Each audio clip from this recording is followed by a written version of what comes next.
तो hello everyone, my name is Himanshu Singh Bitwal. आज basically हम क्लास 11 में थोड़ा आगे बढ़ने वाले हैं। तो we are already doing the forms of business, right? तो हमने उसमें ऑलरेडी फॉर्म्स ऑफ बिजनेस देखे थे। आज हम उसी में थोड़ा आगे बढ़ के जॉइंट स्टॉक कंपनी के बारे में चर्चा करने वाले हैं, ठीक है? तो I share my board with you and then we will discuss on that same, okay? So अभी तक हमने थोड़ा सा कॉन्टेक्स्ट सेट कर देते हैं इसका कि अभी तक हमने किया क्या, राइट? तो उसके बाद आपको थोड़ा सा एक क्लैरिटी मिल जाएगी कि क्या हम आगे करने वाले हैं, ठीक है? तो अभी तक हम 11th के पॉइंट ऑफ व्यू अगर हम बात करें तो फॉर्म्स ऑफ बिजनेस की बात कर रहे थे, फॉर्म्स ऑफ बिजनेस, ठीक है? तो बिजनेस के भीतर मैंने आपको बताया था कि चार फॉर्म होते हैं। पहला आपका जो हो गया सोल प्रोप्राइटरशिप, जो अकेला बंदा कर रहा है। अब उसको पार्टनर की जरूरत है तो पार्टनरशिप खोल ली। एक कोऑपरेटिव सोसाइटी होती है जो अपने मेंबर्स के लिए काम करती है, और एक होती है ज्वाइंट स्टॉक कंपनी, ठीक है?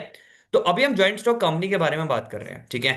क्यों ज्वाइंट स्टॉक कंपनी बनाने की जरूरत पड़ी, क्या चीजें हैं, क्या गवर्न करता है, वो सारी चीजें बात करेंगे, ठीक है जी?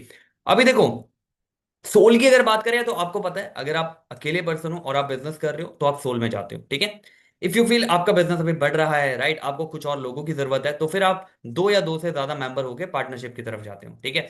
यू आर डूइंग कि यार आपका पर्पस नहीं है बाहर वालों को सर्व करना, आपको अपने मेंबर्स के लिए करना है काम, तो कोऑपरेटिव सोसाइटी आप करते हो। कोऑपरेटिव सोसाइटी जो भी आपकी बनेगी, मिनिमम इसमें 10 मेंबर होंगे, 10 मेंबर से आप अपना स्टार्ट कर सकते हो। अकॉर्डिंगली इसका रजिस्ट्रेशन कंपलसरी होता है, ठीक है? और चौथा आपका ज्वाइंट स्टॉक कंपनी होती है, ठीक है? ज्वाइंट स्टॉक कंपनी मतलब आप प्रॉपरली एक कंपनी बना रहे हो, पूरा रजिस्ट्रेशन सारी चीजें पर्टिकुलरली हो रही है। अब इंडिया के पॉइंट ऑफ व्यू जब हम बात करते हैं, ठीक है, इंडिया में जब हम बात करते हैं ज्वाइंट स्टॉक कंपनी की, तो this is your joint stock company. तो ज्वाइंट स्टॉक कंपनी का मतलब क्या है? यहाँ पे आपके शेयर होल्डर्स भी होते हैं, ठीक है?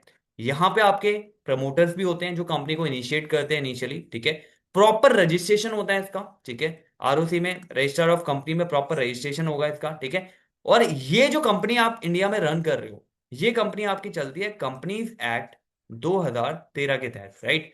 पहले इसका जो एक्ट था वो कंपनीज एक्ट 1956 था, जो कि अमेंड होकर अब 2013 फॉलो होता है। Are you getting my point? तो अगर आप इंडिया में बिजनेस कर रहे हो तो कंपनीज एक्ट 2013 में रजिस्टर्ड करवाना है, उसके अकॉर्डिंग रजिस्टर करवाना है, और कंपनी वहां पे अकॉर्डिंगली रहेगी, ठीक है? अब एक बात ध्यान देना, जब भी आप कंपनी का सेटअप की बात कर रहे हो, कोई भी कंपनी सेटअप है, तो ये कंपनी जो है ये अलग है, ऑनर अलग है, ठीक है जी? कंपनी को सेपरेट है, बिल्कुल सेपरेट, ऑनर सेपरेट है। ऐसा नहीं है, इनको कंबाइन करके कभी नहीं देखना। आपको हमेशा कोई भी ट्रांजैक्शन या कोई भी चीज अगर देखनी है, वो तो कंपनी के पॉइंट ऑफ व्यू देखनी है कि कंपनी के पॉइंट ऑफ व्यू इसका क्या असर हो रहा है, ठीक है? ऑनर के पॉइंट ऑफ व्यू नहीं देखना, because owner is separate and company is separate, ठीक है? सोल में क्या है, वही बंदा वही कर रहा है, उसके एग्जिस्टेंस पे वो करता है। यहाँ पे सेपरेट लीगल एंटिटी है। सेपरेट लीगल एंटिटी का मतलब मेंबर का आना, आने और जाने से कंपनी की सेहत में कोई फर्क नहीं पड़ेगा, कंपनी चलती रहेगी। Are you getting my point? ठीक है? टिल जैसे इसका रजिस्ट्रेशन होता है प्रॉपरली, वैसे ही इसका जब ये बंद हो रही होती है तो प्रॉपर वाइंडिंग अप का एक प्रोसेस होता है। जब वो वाइंडिंग अप का प्रोसेस पूरा होता है तब कंपनी खत्म होती है, अदरवाइज मेंबर के आने या जाने से कंपनी ओवर नहीं होती है, ठीक है? इन शॉर्ट अगर हम बात करें कि अगर आप फॉर एग्जांपल अगर हम बात करते हैं यहाँ पे कि पार्टनरशिप है, पार्टनरशिप में लिमिटेशन ये थी कि अप टू 50 मेंबर्स तक ही आप रख सकते हो। यहाँ पे ऐसी कोई लिमिट नहीं है। Are you getting my point? यहाँ पे अगर मैं लिमिट की बात करूँ, अगर 50 से ऊपर है तो सीधा सीधा आप किस पे आ जाओगे? सीधे सीधे आप कंपनी ओपन कर दो, ठीक है, अकॉर्डिंगली। क्योंकि यहाँ पे जो शेयर होल्डर्स होते हैं, राइट, जो शेयर होल्डर्स होते हैं वो अकॉर्डिंगली रहते हैं, number of share holder is very high, right? Accordingly कितना आप शेयर इशू कर रहे हो, क्या आपका पर्टिकुलर साइज है शेयर को इशू करने का, अकॉर्डिंगली रहता है। तो joint stock company simply that when you are registering a company properly with a form and formality everything under companies act 2013, right, and उसके जो रूल्स एंड रेगुलेशन है वो आप फॉलो कर रहे हो, देन अकॉर्डिंगली आप एक कंपनी रन करते हो, that is called joint stock company, ठीक है? थोड़ा सा कॉन्टेक्स्ट लेंगे, इसके फीचर देखेंगे तो आपको ज्यादा क्लियरिटी एक समझ में आएगी what is all about the company. Company आपने सुनी होगी, कोई भी कंपनी है, जैसे बाटा लिमिटेड होगी या आपकी नेस्ले हो गई है, राइट? जैसे मैगी उनका एक ब्रांड है, तो अकॉर्डिंगली ये जितने भी करते हैं, mother dairy is also company, DMs is also company, right? तो ये सारी कंपनी क्या है, ये रजिस्टर्ड है कंपनीज एक्ट 1900, अब 13 हो गया है, पहले 1956 में जो जो भी 2013 से पहले पहले कंपनी आई थी वो ऑलरेडी 1956 में रजिस्टर्ड हो रखी है। Are you getting my point? तो कंपनी आप उसे बोलोगे कोई भी ऐसी ऑर्गेनाइजेशन, कोई भी ऐसी ऑर्गेनाइजेशन का सेटअप जो कि रजिस्टर्ड है कंपनीज एक्ट 2013 के भीतर, या कंपनीज एक्ट 1956 के भीतर, या इससे पहले अगर कोई एक्ट था, ऑब्वियसली था, तो इससे पहले एक्ट, किसी भी एक्ट में अगर वो रजिस्टर्ड है तो that will be considered as a company. 1956 से पहले जो कंपनी बनी थी वो रजिस्टर्ड ही होगी क्या? वो भी रजिस्टर्ड होती है, ठीक है जी? फीचर के बारे में देखते हैं सबसे पहले एक एक करके। पहली बात कहता है कंपनी ना एक आर्टिफिशियल पर्सन है, ठीक है? तो ये मानते हैं कि जो कंपनी है वो पर्सन है, ठीक है? जैसे आप हो, आप एज अ ह्यूमन बीइंग हो, ठीक है, आप एज अ पर्सन हो, वैसे ही कंपनी भी एक पर्सन है, ठीक है? जैसे आप अपने एंड पे अपने नाम पे कोई डेप्ट ले सकते हो, अपने एंड पे कुछ चीज परचेज कर सकते हो, अपने एंड पे गारंटी दे सकते हो। वैसे ही कंपनी भी अपने एंड पे बोरो कर सकती है, अपने एंड पे क्रेडिट ले सकती है, अपने ही एंड पे चीजों को परचेज कर सकती है, और अपने ही एंड पे चीजें रन कर सकती है। The only difference between a human as a person and the company as a person, ये ब्रेथ नहीं करती, राइट? ये सांस नहीं लेती है, आप लेते हो। ये पर्टिकुलरली इसकी कोई एग्जिस्टेंस एज एन अगर हम बात करें, यहाँ पे जैसे आप हो, आप इंडिविजुअल, पता है आप दिख रहे हो, राइट? ये रिप्रेजेंटेटिव के थ्रू दिखती है, राइट? जो भी इसके रिप्रेजेंटेटिव है उसके थ्रू दिखती है, सेपरेट ये नहीं शो होती है, राइट? बिल्डिंग दिख रही है, बिल्डिंग इज अनदर थिंग कि भाई ये कंपनी की बिल्डिंग है, ठीक है? इसीलिए इसको आर्टिफिशियल पर्सन बोला जाता है। That is not a normal person, जैसे आप हैं, हम हैं, जैसे किसी तरीके की भी कोई भी लोग है जो नेचुरल पीपल है, they are not considered as a natural because they can't breathe, they can't eat food, right? तो कंपनी जो है वो एक आर्टिफिशियल पर्सन की कैटेगरी में है, बिकॉज इसके पास वो सारे राइट है जो एक इंडिविजुअल के पास होते हैं, जो एक इंडिविजुअल पर्सन के पास राइट होते हैं, वो सारे राइट कंपनी के पास है, ठीक है? अपने नाम पे, in in the name of company, you can do anything. Anything means you can purchase anything, you can sell anything, right? You can borrow anything, right? You can give guarantee for the same, right? तो ये एक artificial person है, सारे काम वो करती है जो एक पर्सन कर सकता है, वो सारे काम कंपनी करती है, इसीलिए इसे आर्टिफिशियल पर्सन बोला गया है, ठीक है जी? आगे बढ़ो। कंपनी की एक सेपरेट लीगल एंटिटी है। तो कंपनी जो है वो एक सेपरेट लीगल एंटिटी क्यों बोला गया, मैंने आपको समझाया था। जो ओनर है, जो भी प्रमोटर है, जो भी फाउंडर्स है, और जो बिजनेस है, जो कंपनी है, दोनों सेपरेट है, ठीक है? सेपरेट का मतलब क्या है? ओनर अगर अपनी पर्सनल कैपेसिटी में अपनी पर्सनल कार खरीद रहा है, ठीक है, that is separate from the business. ये बिजनेस की बैलेंस शीट में नहीं लिख दूंगा मैं, ठीक है? बिजनेस के पर्पज के लिए अगर कोई चीज आ रही है, चाहे वो कार हो, चाहे वो ट्रक हो, चाहे वो कोई मशीनरी हो, चाहे वो कोई भी एसेट्स हो, वो बिजनेस की बैलेंस शीट में शो होगी। अगर पर्सनल लेवल पे ऑनर कोई भी अपनी जो है, पर्सनल लेवल पे घर खरीद रहा है, पर्सनल लेवल पे अपनी कार खरीद रहा है, पर्सनल लेवल पे कुछ भी खरीद रहा है, that will not be recorded in the books of business, right? तो ये दोनों को आप सेपरेट कंसीडर करोगे, ये दोनों को सेपरेट कैटेगरी में आप लेके चलोगे। Are you getting my point? तो ये दोनों क्या है? सेपरेट लीगल एंटिटी का मतलब ही यही होता है। सेपरेट लीगल एंटिटी का मतलब सिंपल सी बात कह रहा है कि बिजनेस अलग है, business separate, and the owner is also separate, ठीक है? दोनों को मिलाना मिलाना नहीं है। और ध्यान रहे, जब भी आप इस कॉन्टेक्स्ट में चीजें देखोगे या चीजें करोगे, तो हमेशा आपको बिजनेस को प्रेफरेंस देनी है, ठीक है? ऑनर को प्रेफरेंस नहीं देनी, आपको बिजनेस को प्रेफरेंस देनी कि बिजनेस क्या कह रहा है, ठीक है? बिजनेस के पॉइंट ऑफ व्यू को, ट्रांजेक्शन अगर हो रही है कंपनी के भीतर, तो बिजनेस पे उसका क्या फर्क पड़ेगा, राइट? बिजनेस को उससे लॉस हो रहा है या बिजनेस से उसको प्रॉफिट हो रहा है, तो ये कंसिडर होगा। ऑनर से उसको लॉस हो रहा है या प्रॉफिट, इससे हमें मतलब या लेना देना नहीं होता। आपको समझ में आ रही बात क्या हो रही है? तो what we are more concern about the business, right? तो सेपरेट लीगल एंटिटी, आपको यहां तक बात समझ में आ रही है कि यहां तक बात क्या हो रही है, कि this is a separate legal entity, ठीक है जी? तो पहला हमने देखा आर्टिफिशियल इंटेलिजेंस है, दूसरा हमने देखा सेपरेट लीगल एंटिटी है, ठीक है? तीसरी बात करते हैं फॉर्मेशन। भैया कंपनी का formation, right, it's not a easy task, right? आपने सोल्व करा, सोल्व में कुछ करना थोड़े, रजिस्ट्रेशन कंपलसरी नहीं है, आपने बना दी। पार्टनरशिप में ऐसा कुछ नहीं है कि एग्रीमेंट करा, आप वो एग्रीमेंट आपका वर्बल भी हो सकता है, रिटर्न भी हो सकता है, बन गई पार्टनरशिप। कोऑपरेटिव सोसाइटी में भी थोड़ी बहुत लिटिगेशन होती है जिसमें आपको फॉर्म फिल करना होता है, सारी चीजें। बट कंपनी के फॉर्मेशन के लिए प्रॉपर प्रोसीजर होता है, ठीक है? और proper procedure on this, right, इसमें लीगल रिक्वायरमेंट आपकी रहती है काफी सारी, राइट? जैसे नेम है, सबसे पहले नेम रजिस्टर्ड होना चाहिए आपका, वो नेम अप्रूव होना चाहिए, उसके बाद आगे की फॉर्मेलिटी होती है, right? There is the whole process around it. तो फॉर्मेशन, जो जब भी कंपनी का फॉर्मेशन होता है, it's not easy formation, right? ये इजी फॉर्मेशन नहीं होता। इसकी फॉर्मेशन में काफी सारे लिटिगेशन इन्वॉल्व है, ठीक है? काफी सारे इसमें डॉक्स रिक्वायर्ड होते हैं, जो भी डॉक्यूमेंट्स आपके, ठीक है? तो इसमें जब फॉर्मेशन की हम बात करते हैं, तो formation you can consider as a task, ठीक है? ये एज अ टास्क है कंपनी की फॉर्मेशन के लिए, जो भी डॉक्यूमेंट कलेक्ट करना, वो सबमिट करना, देन वेट करना, राइट? सारी चीजें, नेम अप्रूव करना, ये एक प्रॉपर प्रोसेस है, राइट? और कई बार इस प्रोसेस में काफी टाइम भी लग जाता है, it can be timely, time taking, आप बोल सकते हो, ठीक है? तो जब आप कंपनी बनाते हो ना, तो वैसे रातों रात नहीं बनती, उसके लिए प्रॉपर प्लानिंग होती है आपकी, ठीक है? प्रोडक्ट, किस प्रोडक्ट में डील कर रहे हो, क्या फॉर्मेशन है, क्या क्या डॉक्स रिक्वायर्ड है, क्या क्या लाइसेंसेज रिक्वायर्ड है आपको, ठीक है? एक लाइसेंस रिक्वायर्ड नहीं होता। मान लो फूड का बिजनेस कर रहे हो, ठीक है? तो फूड के बिजनेस में आपको फायर लाइसेंस भी चाहिए, राइट? आपको एक जगह के लिए जो होती है एमसीडीसी लाइसेंस लेना होता है, राइट, प्रॉपरली। आपको हर एक चीज के लिए लाइसेंस है, आप जो फूड दे रहे हो एफएसएसआई का अप्रूवल होता है। तो there are lot of litigation, lot of certification are there if you want to start a business, right? तो formation is not easy at all, right? But once it's done, obviously बात है, limited liability का concept हम देते हैं इसमें कि honour अलग है और आपका जो बिजनेस अलग है, तो उसके लिए हम चीजें चेक भी करेंगे, राइट। तो चीजें चेक होती है, काफी चेक होती है। आर्टिफिशियल पर्सन समझ में आ गया आपको। दूसरा मैंने आपको बताया सेपरेट लीगल एंटिटी है। तीसरा मैंने बताया फॉर्मेशन इसकी काफी प्रोसीजर पार्ट होती है। परपेचुअल सक्सेशन है, मतलब ये हुआ कंपनी का किसी के आने से या किसी के जाने से कंपनी की सेहत पे कोई फर्क नहीं पड़ता, ठीक है। मेंबर आ रहे हैं, मेंबर जा रहे हैं, कोई फर्क नहीं पड़ेगा, ठीक है। ऐसा नहीं होगा मेंबर के जाने से कंपनी बंद हो जाएगी। आपको समझ आ रही है, कंपनी चलती रहेगी। It should be a perpetual succession, it is not restricted toward the member आ रहे हैं कि मेंबर जा रहे हैं, कोई इंटेलिजेंट मेंबर चला गया तो कंपनी बंद हो जाएगी, ऐसा नहीं होता, ठीक है। तो कंपनी लीगली चलती रहेगी, ठीक है ना।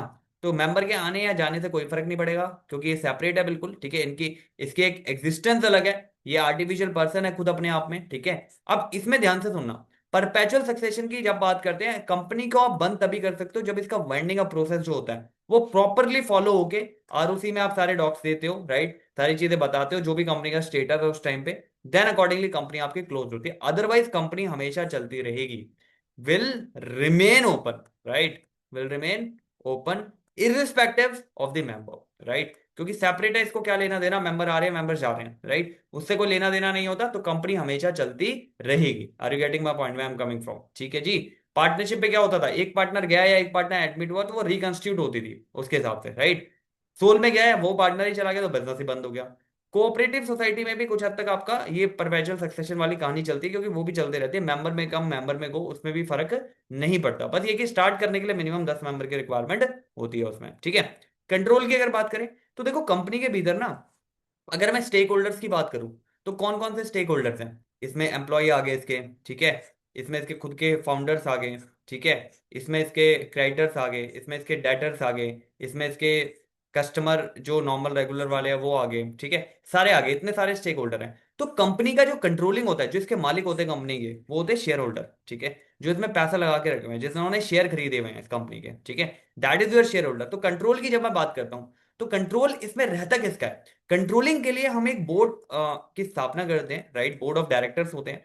तो they are running the show actually, right. इनको एक बार स्टैब्लिश करके अपॉइंट करके टॉप लेवल जो है इनको, जैसे जितने भी आपके बोर्ड है वो जितना भी टॉप लेवल मैनेजमेंट है उसको अपॉइंट करते हैं। एंड जो बोर्ड है पर्टिकुलरली, राइट, ये जो बोर्ड है इसी के पास सारा कंट्रोल रहता है कंपनी का, ठीक है। इन एंड आउट जो कंपनी का है वो इनको पता होता है, राइट। जो भी टॉप लेवल डिसीजन होते हैं वो मैक्सिमम बोर्ड की तरफ से ही आते हैं, राइट। तो board of director are the people who are actually controlling whole company, right.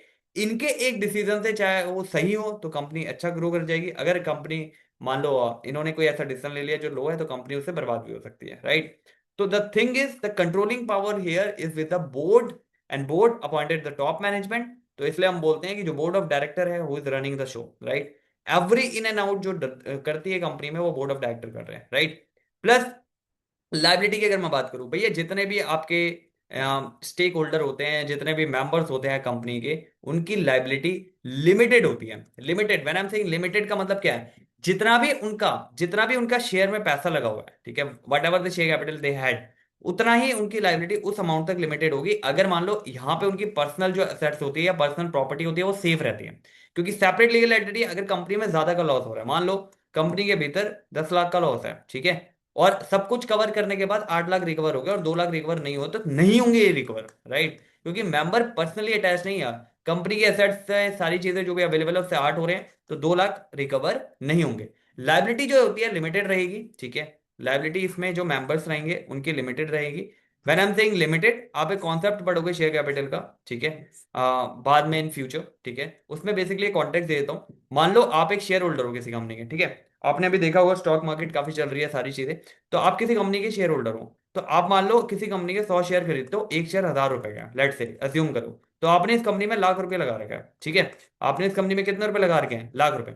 अब ऐसा होता है कंपनी में, क्या होता है ना, कि ऐसा नहीं होता कि आप एक बार में ही, फॉर एग्जाम्पल यहाँ पे जैसे आप स्टॉक मार्केट में खरीदते हो तो हाथों आप एक बार में खरीदते हो, तो कई बार ऐसा केस मिलेगा आपको। तो ये जो 1 लाख रुपए लगा रखे इसी तक आप लाइबल होंगे अप टू 1 लाख, इसके बाद कोई भी पर्सनल प्रॉपर्टी आपकी अटैच नहीं हो सकती। कई बार ऐसा केस मिलेगा, जैसे 1000 शेयर है, इसमें आपने पेड अप जो कर रखी है वो 7 रुपए की कर रखी है, ठीक है।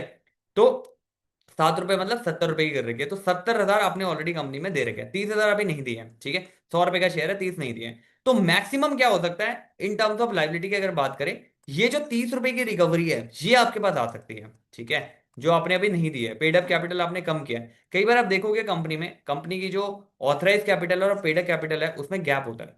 कंपनी की ऑथराइज कैपिटल तो 1 करोड़ कर रखी है इन्होंने, ठीक है, और जो पेड अप कैपिटल कर रखी है वो 10 लाख कर रखी है, ठीक है। अगर कोई लॉस होता है, कुछ ऐसी चीज रहती है, तो उस केस में जो गैप आ रहा है, ये गैप के लिए वो लायबल होंगे up to the capital which is authorise for the same, right. ऐसे ही यहाँ पे शेयर होल्डर क्या था, इसका, इसने 1,000 शेयर अगर ले रखे थे, तो इसका 1,000 शेयर की अगर हम बात करें, तो 70 रुपए इसने दिए, 30 रुपए बचे हुए हैं, तो इस 30 रुपए के लिए आप इससे आस्क कर सकते हो, लेकिन उससे ज्यादा के लिए आस्क नहीं कर सकते हो। जितना शेयर इसका लगा हुआ है, जितना पर्टिकुलर इसका पैसा लगा हुआ है यहाँ पे कंपनी में, उतने के लिए ही लाइबल होगा, उसके अलावा इसको कोई लेना देना नहीं है, ठीक है।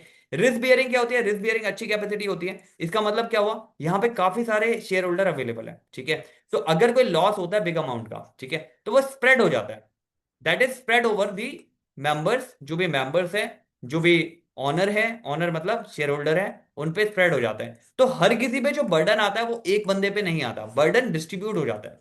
अब बर्डन जब डिस्ट्रीब्यूट हो जाता है तो ऑब्वियसली हर किसी पे पूरा अकॉर्डिंगली इतना नहीं रहता कि सारा लॉस मैं ही बियर करूंगा। ऑब्वियसली जितने अदर स्टेक होल्डर है, जितने अदर शेयर होल्डर है, वो भी वो जो लॉस है वो बियर करेंगे। तो लॉस बियरिंग कैपेसिटी अच्छी हो जाती है क्योंकि मेंबर्स यहाँ पे ज्यादा होते हैं, ठीक है। मोर मेंबर्स, ठीक है, मोर मेंबर्स, जितने ज्यादा मेंबर होंगे कंपनी के भीतर उतना ही लेस रिस्क होता है, क्योंकि वो डिस्ट्रीब्यूट हो जाती है चीजें, राइट। ऐसा नहीं होता एक ही पर्सन सारा बियर कर रहा है। आपको समझ में आ रही है, ये भी एक फायदा है इसका, ठीक है जी। तो रिस्क बियरिंग कैपेसिटी अच्छी हो जाती है, ठीक है। ऐसा नहीं होता एक ही बंदा बर्बाद हो रहा है, वो सारा, जितने भी स्टेक होल्डर है, जितने भी शेयर होल्डर है, वो सारे बर्बाद होंगे अगर ये कंपनी अच्छा नहीं करेगी, ठीक है जी। ये हमने कुछ इसके जो है फीचर दे के, रिस्क बियरिंग हो गया, लायबिलिटी हो गया, कंट्रोल हो गया, आपका परपेचुअल सक्सेशन हो गया, फॉर्मेशन के बारे में देखा, कॉम्प्लेक्स है, और separate legal entity and artificial person, ये उसके कुछ फीचर्स हैं, right. This is basically the basic feature कि कंपनी अगर बना रहे हो तो ये फीचर ध्यान में रख लेना। मेरिट्स की अगर बात करें, कुछ अच्छी बातें तो बता दूं। अभी जैसे भी जो हमने फीचर बात करी उसमें मिक्स थी, अच्छी बातें भी थी और बुरी बातें भी थी। अब मेरिट्स अलग से क्या है, सबसे पहले भैया मेंबर को लिमिटेड लाइबिलिटी दे रहे हो, और क्या चाहिए। मेंबर्स के तो मजे है ना, मेंबर्स की एक तो जो भी रिस्क बेयरिंग कैपेसिटी है वो ज्यादा है, जितने भी मेंबर होंगे उसमें अकॉर्डिंगली डिस्ट्रीब्यूट होता है। उनकी लाइबिलिटी लिमिट है, लिमिट मतलब क्या है, पर्सनल एसेट्स को कोई लेना देना नहीं है। कल को अगर कंपनी पे विपदा आती है तो जितना मेरा शेयर है, जितना मेरा शेयर कैपिटल का अमाउंट है, ओनली वही जा रहा है, ठीक है। एक्स्ट्रा अमाउंट कुछ भी मैं नहीं पे कर रहा हूं from my personal property, are you getting. तो सबसे पहला जो मेरिट है वो तो यही हो गया। ट्रांसफर ऑफ इंटरेस्ट है, ट्रांसफर ऑफ इंटरेस्ट का मतलब क्या, मान लो आपने किसी कंपनी के शेयर खरीद रखे, राइट। इन शेयर को at any point of time आप सेल कर सकते हो किसी अदर पर्सन को, ठीक है जी। मान लो आज आपने कोई शेयर खरीदे हैं किसी कंपनी के, मान लो आपने टाटा के शेयर खरीदे हैं, अब आपको लगता है कि नहीं यार मैं इसे सेल करना चाहता हूं, तो आप इसे तुरंत सेल कर सकते हो, स्टॉक मार्केट है, स्टॉक मार्केट में तुरंत आप सेल कर दोगे। सेल करने के बाद जो भी पैसा आएगा वो आपको पैसा मिल जाएगा, और शेयर आपके उस पर्सन को, अदर पर्सन को ट्रांसफर हो जाएंगे। आपको समझ में आ रही बात क्या हो रही है। तो ट्रांसफर ऑफ इंटरेस्ट इजी हो जाता है, ठीक है, ऐसा नहीं है आपको रुकना है। और नॉर्मली अब क्या है, अब जब भी आप इन्वेस्टमेंट करते हो, जब भी आप जो भी इन्वेस्टमेंट कर रहे हो पर्टिकुलरली, तो इन्वेस्टमेंट के लिए क्या रहता है आपका, इन्वेस्टमेंट के लिए पर्टिकुलरली क्या है, जैसे आपने शेयर खरीदे, अगर आपको रिक्वायरमेंट है, लिक्विडेशन थोड़ी कम होती है इसकी, इतनी नहीं होती कि एग्जैक्टली हो जाती है, इसमें भी 2 दिन का टैट होता है, 2-3 दिन का। आज ऑनलाइन जैसे आप करते हो किसी ऐप से और सेल कर रहे हो, तो 2-3 दिन में आपका वो जो पैसा है, जो भी अमाउंट है, वो आ जाता है आपके अकाउंट पे, ठीक है। तो ट्रांसफर ऑफ इंटरेस्ट जो है वो इजीली हो जाता है इसमें, ठीक है जी। आगे बढ़ो। परपेचुअल एग्जिस्टेंस, जैसे मैंने बताया कि मेंबर आए मेंबर जाए उससे कोई लेना देना नहीं है इसका, ठीक है। मेंबर में कम, मेंबर में go, company will last for ever until उनका वाइंडिंग अप प्रोसेस प्रोसेस नहीं हुआ है, और वाइंडिंग अप की जो फाइलिंग है आरओसी में नहीं गई है, तब तक मेंबर आए मेंबर जाए उससे कोई लेना देना नहीं है, कंपनी चलती रहेगी, कॉन्टिन्यूअस चलती रहेगी, कोई लेना देना मेंबर से नहीं है। आपको बात समझ में आ रही है क्या हो रही है। तो परपेचुअल एग्जिस्टेंस है इसकी, ठीक है जी। आगे बढ़ो। स्कोप ऑफ एक्सपेंशन, देखो कंपनी के भीतर ना काफी सारे स्टेक होल्डर है, काफी सारे मेंबर्स हैं। तो मेंबर्स क्या होते हैं, काफी पैसा लगा हुआ है कंपनी में, ठीक है। तो जब भी इसको एक्सपेंशन करना है, तो अगर आपकी कंपनी ऑलरेडी बनी हुई है तो मेंबर्स भी पैसा देते हैं उसको, प्लस जो फाइनेंशियल इंस्टीट्यूशन है, राइट, उसका भरोसा कंपनी पे ज्यादा होता है रेदर देन अ पार्टनरशिप। तो कोई आपको एक्सटेंशन के लिए बैंक्स होंगे, वो आपको लोन्स हो गया। तो इंटरनल जो आप फंड कलेक्ट करते हो वो अपने जो मेंबर्स होते हैं उनसे कलेक्ट करते हो, ठीक है, आईपीओ के थ्रू, जो इनिशियल पब्लिक ऑफर, या एफपीओ के थ्रू बाद में फर्दर पब्लिक ऑफर आप देते हो। दूसरा, अगर आपको वैसे भी चाहिए नॉर्मल एज अ डेट के रूप में, एज अ लोन के रूप में, तो आप बैंक के पास जाते हो, आप फाइनेंशियल इंस्टीट्यूशन के पास जाते हो। अगर आपकी अकाउंटिंग अकाउंटिंग जो भाषा है बिजनेस की, अगर वो ठीक बात कर रही है कि आप जो है अच्छा परफॉर्म कर रहे हो सारी चीजें, तो आपको अमाउंट मिल जाता है for the purpose of expansion, easy amount आप ले सकते हो। अगर आप कंपनी हो और कंपनी अच्छा परफॉर्म कर रही है, आपके अकाउंट्स जो है अच्छे हैं, आपकी बैलेंस शीट सही बता रही है सारी चीजें, तो एक्सपेंशन की कोई दिक्कत नहीं आती, मेंबर्स भी काफी सारे, वहां से भी पैसा इकट्ठा होता है। उसके साथ साथ आपके जो आउटसाइडर है, फॉर आउटसाइडर मतलब जो भी फाइनेंशियल इंस्टीट्यूशन है, जो भी आपके बैंक्स है, वो भी आपको एक्सपेंशन के लिए लोन, फाइनेंशियल एड जो है प्रोवाइड कर देते हैं। इवन गवर्नमेंट भी, अगर आप कंपनी हो और फॉर एग्जाम्पल आप किसी चीज में एक्सटेंशन करना चाहते हो, कोई ऐसी रिमोट एरिया जिसको डेवलप कर रहे हो, वहां पे अपनी फैक्ट्री सेटअप कर रहे हो, तो गवर्नमेंट के काफी सारे इंसेंटिव मिल जाते हैं। तो एक्सपेंशन का स्कोप काफी अच्छा रहता है कंपनीज में, राइट।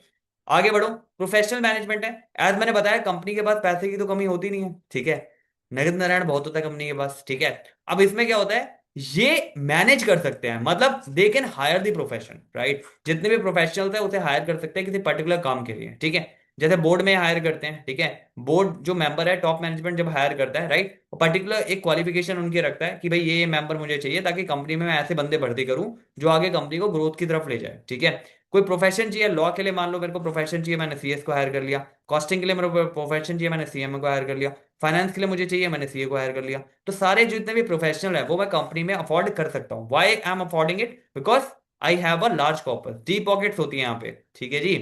डीप पॉकेट्स होती है, काफी सारे इसके स्टेक होल्डर होते हैं, तो पैसे की एज सच कोई कमी नहीं होती है कंपनी में, ठीक है। तो प्रोफेशनल मैनेजमेंट का मतलब ये हुआ, प्रोफेशनल को आप तभी अफोर्ड कर सकते हो जब पैसा हो आपके पास कंपनी में, राइट। अगर पैसा है तो ऑब्वियसली बात है, you can manage the professional as well. तो कंपनी में जनरली आप देखोगे इनके पास पैसा होता है, और जो ये हायर करते हैं लोग, वो अच्छी क्वालिफिकेशन पे हायर करते हैं, and then when they are hiring it, they are also expecting it. और कंपनी का भी ऐसा नहीं है कि भैया अगर ये 1 रुपीज दे रहे हैं ना, तो अगर इनको उस पर्सन से 1000 मिनिमम बता रहा हूँ, 1000 रुपीज का फायदा नहीं हो रहा, तो ये 1 रुपीज नहीं खर्च करेंगे, आप समझ रहे हो बात। तो उसी के अकॉर्डिंग ये मल्टीप्लीकेशन देखते हैं। तो company is a big game, right. हाँ, तो हमने मेरिट्स में अभी तक क्या क्या देखा, 5 चीजें देख ली। प्रोफेशनल मैनेजमेंट होता है, स्कोप ऑफ एक्सपेंशन अच्छा है, परपेचुअल एग्जिस्टेंस है, ट्रांसफर ऑफ इंटरेस्ट हो जाता है, और लिमिटेड लाइबिलिटी है, ठीक है। ये 5 बातें हैं इसमें। अगली लिमिटेशन की बात करते हैं। भैया कुछ बुराइयां भी तो होंगी इसकी, ऐसा थोड़ी है कि अच्छाई होंगी कंपनी के भीतर। कुछ लिमिटेशन की बात करते हैं कि क्या क्या लिमिटेशन इसमें हो सकती है। तो पहला, मैंने जैसे फॉर्मेशन के टाइम पे, फीचर के टाइम पे मैंने बताया था, इसका जो फॉर्मेशन है वो काफी कॉम्प्लेक्स है। काफी सारी लीगल रिक्वायरमेंट होती है, ठीक है, काफी सारी लीगल रिक्वायरमेंट होती है। एक तो जैसे मैंने कंपनी एक्ट 2013 बताया था, एक तो उसके भीतर ये रजिस्टर्ड होनी चाहिए। अब रजिस्टर्ड होने के लिए ऐसे नहीं आप गए, आपने फॉर्म भरा और रजिस्टर्ड होगी, नहीं। इसका एक प्रॉपर प्रोसेस होता है। प्रोसेस मतलब पहले आपका नेम अप्रूवल पे जाएगा। अब नेम आपको मिल गया अगर, तो अच्छी बात है, नहीं मिला तो फिर से उसको डालो। अगर ये नेम अप्रूवल मिल गया है, देन उसके बाद अकॉर्डिंगली अदर फॉर्मेलिटीज रहती है इसमें, ठीक है। सर्टिफिकेशन एक नहीं होता, 50 तरह के सर्टिफिकेशन होते हैं इसमें, ठीक है, जो आपको लेने होते हैं depending upon the nature of business, what business you are doing, right. Goods क्या है आपका, या सर्विसेज क्या है, किस गुड्स या सर्विसेज में आप हो, लाई कर रहे हो, एंड देन अकॉर्डिंगली आपका ये रहता है। बट इसकी जो फॉर्मेलिटीज होती है वो काफी कॉम्प्लेक्स होती है, और इवन कॉम्प्लेक्स के साथ साथ टाइम टेकिंग होती है। तो ऐसा नहीं है आपने आज सोचा तो कंपनी कल खुल गई, ऐसा नहीं होता। एक प्रोसेस होता है कंपनी खुलने का प्रॉपर, राइट। उसमें आपका पहले फाइल जाती है, फिर वो फाइल अप्रूवल में होती है, अप्रूवल में कुछ डिस्क्रिपेंसी होती है तो आपके पास वापस आती है, फिर वो डिस्क्रिपेंसी का आंसर देते रहो आप, फिर वो एक्चुअल में अप्रूव्ड होके देन फाइनली आपकी एक कंपनी बनती है। तो ये लॉन्ग प्रोसेस है, ये एक अच्छा खासा सोचा समझा प्रोसेस है, ये ऐसा नहीं है कि मुंह उठाया और खोल ली कंपनी, राइट। ऐसा नहीं होता, ठीक है जी। तो दैट इज अ कॉम्प्लेक्स होता है इन्फॉर्मेशन टर्म्स, राइट। लेकिन एक बार फॉर्मेशन हो गई है तो फिर आपको काफी सारी अच्छी चीजें हैं, जैसे मैंने ऊपर बताई है मेरिट्स में, ठीक है। लैक ऑफ सीक्रेसी है। देखो कंपनी जो है ना, वो कंपनी आंसरेबल होती है, ठीक है। कंपनी आंसरेबल किसके लिए होती है? कंपनी आंसरेबल होती है गवर्नमेंट के लिए, कंपनी आंसरेबल होती है अपने जो भी स्टेक होल्डर है, जैसे मेंबर्स के लिए, अपने खुद के जो शेयर होल्डर्स होते हैं, जो कंपनी के मालिक है, उनके लिए आंसरेबल होती है। कंपनी पब्लिक, पब्लिक अगर कंपनी रजिस्टर्ड है तो पब्लिकली इसके जो डॉक्स हैं सारे अवेलेबल हो जाएंगे, ठीक है। कौन डायरेक्टर है, कितना कंपनी ने बनाया लास्ट फाइनेंशियल ईयर में, ये सारी चीजें आपके पास इजीली अवेलेबल हो जाती है, ठीक है। तो इसमें कोई ऐसा नहीं है कोई बात छुपा सकते हो आप। If you are forming a company, right, अगर आप एक कंपनी बना रहे हो तो सारी चीजें क्लियर होती है वहां पे, राइट। क्लियर के साथ साथ क्या मतलब है, यहाँ पे आपको बोर्ड के बारे में पता है, यहाँ पे आपको फाइनेंशियल पता है कंपनी के, आप निकलवा सकते हो फाइनेंशियल बड़े इजीली आरओसी से, ठीक है। आपको पता लग जाएगा कंपनी कैसा परफॉर्म कर रही है। उसके साथ साथ कंपनी भी, जैसे पब्लिक कंपनी की अगर मैं बात करूं, तो ये क्या करती हैं, जो अपनी स्टेटमेंट है, जो फाइनेंशियल है, जो इनकी एजीएम होती है, मतलब जो भी एनुअल जनरल मीटिंग है, वो प्रॉपरली एक डॉक्यूमेंट करके शेयर करती है अपनी वेबसाइट पे। You can red any time, right, कि कंपनी में क्या चल रहा है, कंपनी के फाइनेंसिस की हालत क्या है। तो ये सारी चीजें वहां पे ऑलरेडी प्रोसीड करी जाती है। Are you getting my point? तो लैक ऑफ सीक्रेसी है, ऑब्वियसली लैक ऑफ सीक्रेसी इसलिए हो गया कि कंपनी का सारा जो चिट्ठा है वो ऑलरेडी पब्लिक के पास होता है, ठीक है। तो कुछ भी ऐसा नहीं है कि जो आप छुपाने की कोशिश कर रहे हो तो पता लग जाता है आप कुछ चीज छुपा रहे हो, राइट, क्योंकि आरओसी पे सारा अवेलेबल है, ठीक है। अब बोलता है इम्पर्सनल वर्क एनवायरनमेंट का मतलब क्या हुआ। देखो यहाँ पे क्या होता है, सेपरेट लीगल एंटिटी की वजह से क्या होता है, सेपरेट लीगल एंटिटी की वजह से ये होता है कि कंपनी अलग है, ठीक है, और जो पर्सन है वो अलग है, ठीक है। तो इसमें कई बार ये होता है कि भाई इम्पर्सनल का मतलब ये हो गया कि कोई बंदा ये सोचता है कि भाई मैं अपने फायदे के लिए काम कर रहा हूँ, ठीक है। कोई भी पर्सन फॉर एग्जांपल कर रहा है काम, तो वो अपने फायदे के लिए कर रहा है, ठीक है। वो ऐसा नहीं है कि कंपनी की ग्रोथ के लिए कर रहा है। फॉर एग्जांपल अगर एम्प्लॉई है तो उसका मोटिवेशन क्या रहेगा, भाई मेरे को हायर सैलरी मिल जाए किसी भी तरह, ठीक है। शेयर होल्डर है, उसका हायर मोटिवेशन क्या रहेगा, मेरे को डिविडेंड बढ़िया मिलना चाहिए। आपको समझ में आ रही बात। तो ये क्या है, इम्पर्सनल वर्क एनवायरनमेंट है, ठीक है। इम्पर्सनल वर्क एनवायरनमेंट का मतलब क्या हुआ, यहाँ पे हर कोई अपने बारे में सोच रहा है, किसी को मतलब नहीं है कंपनी, पर्टिकुलरली कंपनी से। क्यों? क्योंकि कंपनी जो है ना, जो कंपनी है वो सेपरेट लीगल एंटिटी है, ठीक है।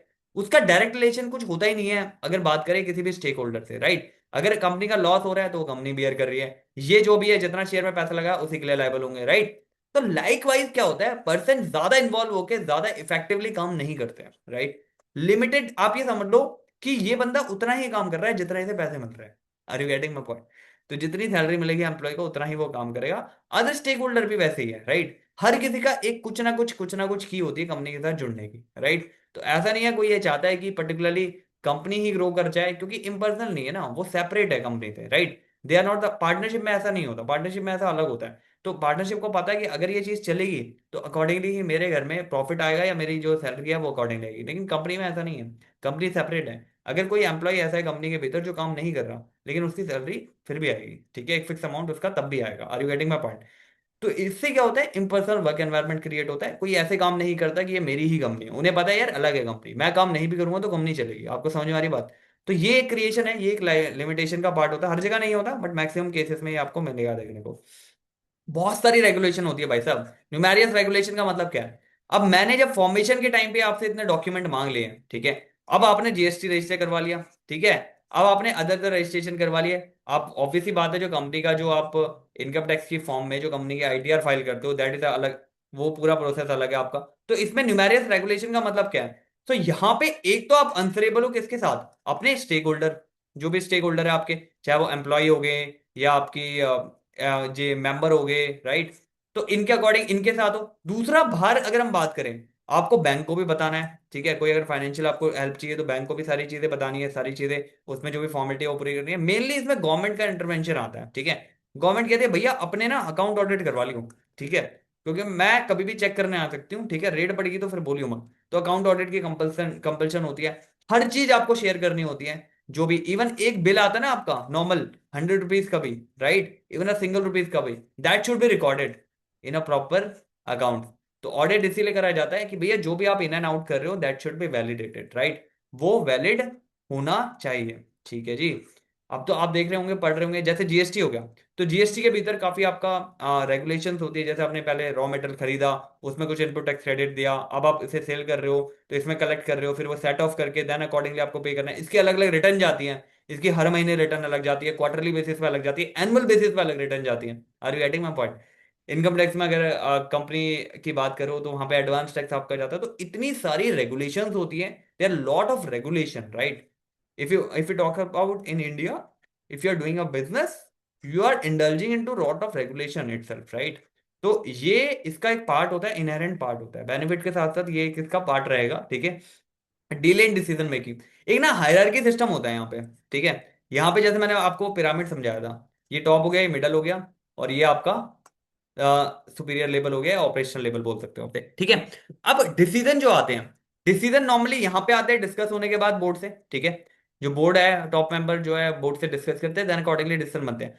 अब मान लो डाउन टू अप अप्रोच कोई जा रही है, मतलब यहां से कोई पॉइंट आया मेरे पास कि भाई ये पॉइंट इसमें चेंज होना चाहिए, तो ये पहले गया इधर, ठीक है, मिडल के बाद यहाँ डिस्कशन डिस्कशन में 15-20 दिन यहाँ लग गए, 15-20 दिन यहाँ लगे, फाइल आगे नहीं गई। अब ये फाइल जा रही है यहाँ, तो मतलब जो डिसीजन अभी लेना चाहिए था वो ऑलरेडी 1 और 2 मंथ से डिले हो चुका है, ठीक है। तो लॉट्स ऑफ हायरार्किकल सिस्टम होते हैं, हायरार्की। अब आप देखते होंगे जब न्यू कंपनी कोई फॉर्म होती है या स्टार्टअप फॉर्म होता है, वहां पे इतनी हायरार्की फॉलो नहीं होती है। वहां पे डायरेक्टली आप कनेक्ट कर रहे हो जो भी उसका फाउंडर है या को फाउंडर है, उससे डायरेक्टली कनेक्ट कर रहे हो, उससे डायरेक्टली शेयर कर रहे हो अपने आइडियाज, राइट। इसीलिए स्टार्टअप बहुत ज्यादा बूम कर रहे हैं ऑर्गेनाइजेशन के भीतर, राइट। और अगर स्ट्रक्चर्ड ऑर्गेनाइजेशन है, ऑलरेडी स्टैब्लिश ऑर्गेनाइजेशन, तो कोई भी चेंज लाते हैं तो उसमें अप्रूवल में ही इतना टाइम लग जाता है, राइट। तो हो सकता है जब वो आ रहा है चेंज वो फिर रेलिवेंट ही नहीं है। आपको समझ आ रही है? तो डिसीजन मेकिंग में क्या होता है, काफी ज्यादा डिले होता है यहाँ पे, राइट। ऐसा नहीं होता आपने आज कोई चीज सोची तो वो कल होगी, नहीं। उसमें प्रॉपर अप्रूवल लगते हैं, ठीक है। अप्रूवल लगते हैं, मेल मेल खेला जाता है, ठीक है। ये उसको मेल कर रहा है, वो इसको मेल कर रहा है, यहाँ से अप्रूवल आना है, वहां से अप्रूवल आना है, देन अकॉर्डिंगली वो चीज प्रोसीड होती है, ठीक है। तो it is a time taking process. It is not like you just think and just do it, right. ये नॉर्मली स्टार्टअप अगर आप काम करोगे कभी यहाँ से जाने के बाद स्टार्टअप में, तो देन यू विल सी वहां पे कल्चर ऐसा होता है, you are directly meeting with the owner, and if you feel anything you can directly express कि भाई ये चीज यहाँ पे होना चाहिए, तो वो करते भी है, वो सुनते भी, क्योंकि अभी वो फीडबैक के लिए लुक आउट कर रहे हैं कि कोई फीडबैक उन्हें दे, राइट। और यहाँ पे जो मैनेजमेंट होता है वो ओलिगार्किक, मतलब क्या हुआ इसका, सर इतना डिफिकल्ट वर्ड आपने बता दिया ओलिगार्किक, ये होता क्या है भैया, ये ना इसकी लिमिटेशन ये होती है, इसका मतलब हिंदी भाषा में ये होता है कि कुछ लोगों के हाथ में आपकी कंपनी होती है, कुछ लोगों के हाथ में कंपनी होती है, ठीक है। कुछ लोगों के हाथ में मतलब यहां पे क्या कंपनी का पॉइंट ऑफ व्यू, जो बोर्ड ऑफ डायरेक्टर है, ठीक है, ये सारे डिसीजन ले रहे हैं, ये सारा एंजॉयमेंट ले रहे हैं डिसीजन का, इनके डिसीजन की वजह से पूरी कंपनी में फर्क पड़ रहा है। अब वो सही है तो बहुत अच्छी बात है, गलत है तो फिर वो डाउन करने में भी बहुत अच्छी बात है। तो यहां पे क्या होता है, अब देखो जब हम मेंबर्स की बात कर रहे हैं तो मेंबर्स तो बहुत है, कंपनी के भीतर जो मेंबर्स है या स्टेक होल्डर है, जो ऑनर है, जो शेयर होल्डर है, वो तो बहुत है, और डिफरेंट डिफरेंट लोकेलिटी में है वो क्या होंगे, कोई मान लो यहाँ पे आपका पुणे से जिसने शेयर खरीद रखे हैं, कोई मुंबई से है, कोई दिल्ली से है, कोई आपका उत्तराखंड से है, कहीं से भी है, राइट। तो डिफरेंट डिफरेंट लोकेलिटी से यहाँ पे रहते हैं। तो यहाँ पे क्या होता है, ऑलरेडी हमने बोर्ड बिठा रखा है, ठीक है, बोर्ड ऑफ डायरेक्टर बिठा रखा है, जो डिसीजन अपने लेते हैं अकॉर्डिंगली डिस्कशन के बाद मैनेजमेंट के साथ जो भी होते हैं। तो जो डिसीजन ये लेगा ना, ये लेगा वही मान्य होगा, तो ये इंजॉय करता है पूरा डिसीजन लेने का, राइट। ये अपनी इंजॉयमेंट में रहता है, और इसके एक डिसीजन की वजह से, राइट, इसके एक डिसीजन की वजह से सारी चीजें अगर खत्म होगी तो खत्म होगी, तो कोई दिक्कत नहीं है, ठीक है।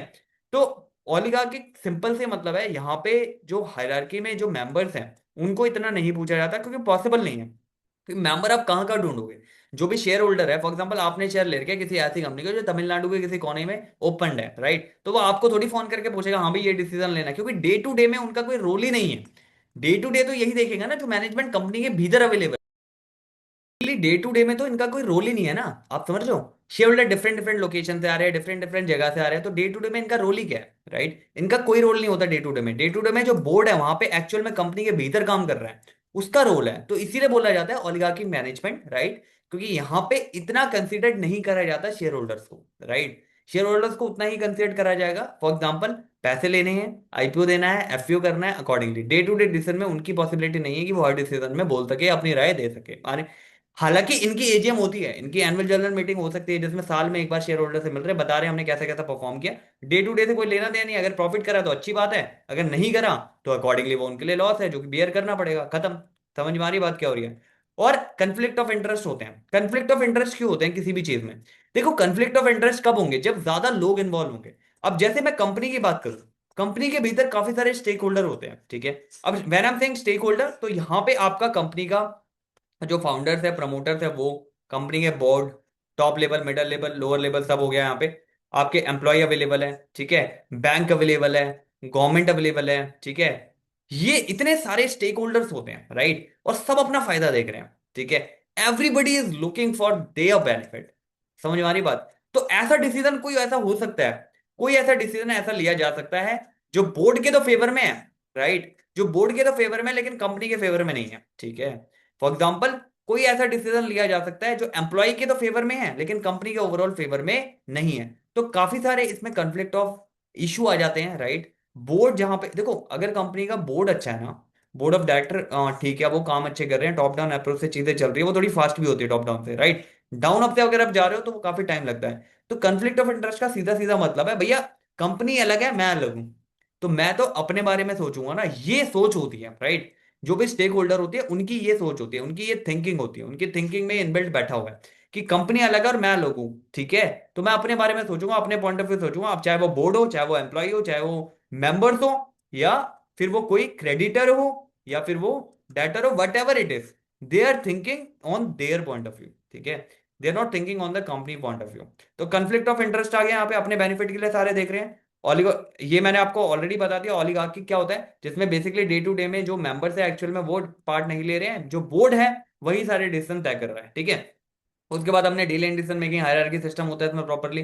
इसमें रेगुलेशन काफी ज्यादा है, ऑडिट करो और ये चीज फॉलो करो, स्टॉक मेंटेन करो, ये करो, सारी चीजें हैं। और रिटर्न टाइम पे होनी चाहिए, जीएसटी की, इनकम टैक्स की, एडवांस टैक्स इजी हो जानी चाहिए, ये सारी चीजें। और इम्पर्सनल वर्क एनवायरनमेंट मतलब everybody working for themselves, right? तो कोई ऐसा नहीं है, सबको पता है कंपनी अलग है और मैं अलग हूँ, अगर मैं नहीं भी काम करूंगा तो ऑब्वियसली कंपनी चलेगी, ठीक है जी। उसके बाद लैक ऑफ सीक्रेसी होती है। सीक्रेसी में आपको सीधा सा मैंने बताया कि सारे डॉक्यूमेंट जो होते हैं कंपनी के अवेलेबल होते हैं ऑन द पब्लिक प्लेटफॉर्म। तो ऑब्वियसली लैक ऑफ सीक्रेसी है, सारे डॉक्यूमेंट जब अवेलेबल है, पता है आपको बोर्ड कौन है, ये क्या है, सारी चीजें वहां पे अवेलेबल होती है, तो इसमें कोई सीक्रेसी अवेलेबल नहीं होती। कॉम्प्लेक्सिटी इन्फॉर्मेशन है। फॉर्मेशन के लिए आपको इसमें काफी ज्यादा अगर हम बात करें तो फॉर्मेलिटी मैंने बताया था, जितने भी सर्टिफिकेशन रिक्वायर्ड है, जीएसटी का रजिस्ट्रेशन रिक्वायर्ड है, कंपनी का 2013 में रजिस्ट्रेशन रिक्वायर्ड है, सारी चीजें, और डॉक्यूमेंट सर्टिफिकेशन सारी चीजें होते हैं। मेरिट में हमने देखा था प्रोफेशनल मैनेजमेंट है। Professional management is simply thing कि यहाँ पे आपका पर्टिकुलर अगर हम बात करें तो प्रोफेशनल मैनेजमेंट का मतलब ये हो गया कि यहाँ पे ये अफोर्ड कर सकते हैं हायर प्रोफेशन को, क्योंकि एक अच्छा फंड होता है, स्कोप ऑफ एक्सपेंशन अच्छा है, ठीक है। उसके अलावा परपेचुअल एग्जिस्टेंस के बारे में हमने देखा, ठीक है, ट्रांसफर ऑफ इंटरेस्ट हो जाता है। उसके बाद लिमिटेड लाइबिलिटी रहती है इसमें, ये मेरिट्स है इनके। फीचर्स की अगर बात करें, रिस्क बेयरिंग कैपेसिटी अच्छी होती है क्योंकि मेंबर्स में बढ़ जाती है, लाइबिलिटीज की लिमिटेड होती है। कंट्रोल जो होता है, कंट्रोल जनरली बोर्ड के पास रहता है, ठीक है, जो कि टॉप लेवल से डिस्कस होता है। परपेचुअल सक्सेशन जो हमने देखा ऑलरेडी। फॉर्मेशन इसका कॉम्प्लेक्स होता है काफी, हमने देखा form formality. Separate legal entity है, प्लस ये आर्टिफिशियल पर्सन है, ये इसके फीचर थे। और ये जॉइंट स्टॉक कंपनी का आपका टोटल कॉन्सेप्ट यहाँ पे ओवर होता है, ठीक है। तो इसमें अगली क्लास में हम थोड़ा सा आगे बढ़ेंगे, थोड़ा सा टाइप्स देखेंगे इसके क्या क्या होते हैं।